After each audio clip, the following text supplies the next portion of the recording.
நடந்துட்டு இருக்கு. அங்க வந்த மக்கள் எல்லாரும் வந்துட்டு வயிறாரும் போகும் மனசாரும் போகணும். நம்ம இங்க நம்ம அரசகுமாரிகள் இவ்வளவு பெரிய ஒரு விழாவை வந்து அதை பண்ணிருக்கிறாங்க.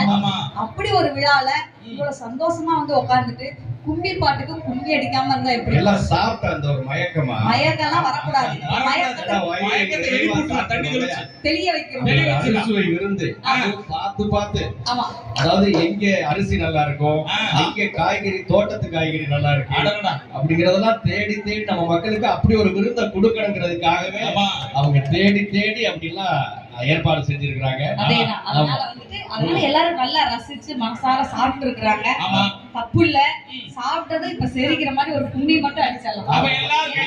ஆனா நான் ஒரு 4 வரி மட்டும் இப்ப பாட போறேன். ஆனா ஒண்ணு மட்டும் சொல்றேன், பெண்கள் இங்க வந்திருக்கக்கூடிய பெண்கள் எல்லாரும் நான் பாட போற அந்த 4 வரிக்கு சூப்பரா கும்மி அடிப்பாங்க. பெண்கள் மட்டும் அடிப்பாங்க. ஆண்களை பத்தி உங்களுக்கு தெரியல. சவுண்ட் நீங்க பாக்குறீங்களா? எது கும்மி அடி சவுண்ட் பாக்குறீங்களா? நம்ம ஆண்கள் மட்டும் ஒரு தடவை சவுண்ட் கும்மினா சத்தம் கையில இருந்து வரும், வாயில இருந்து தான் வருது. அது வந்து எங்க பக்கம் பாக்குறீங்களா? இந்த பக்கம் பெண்கள் எல்லாம் சேர்ந்து கும்மி அடிச்சு காட்டுங்க. அப்படி அடிக்கணும். அதனால நான் சொல்றேன், நான் 4 வரி பாடுறேன்.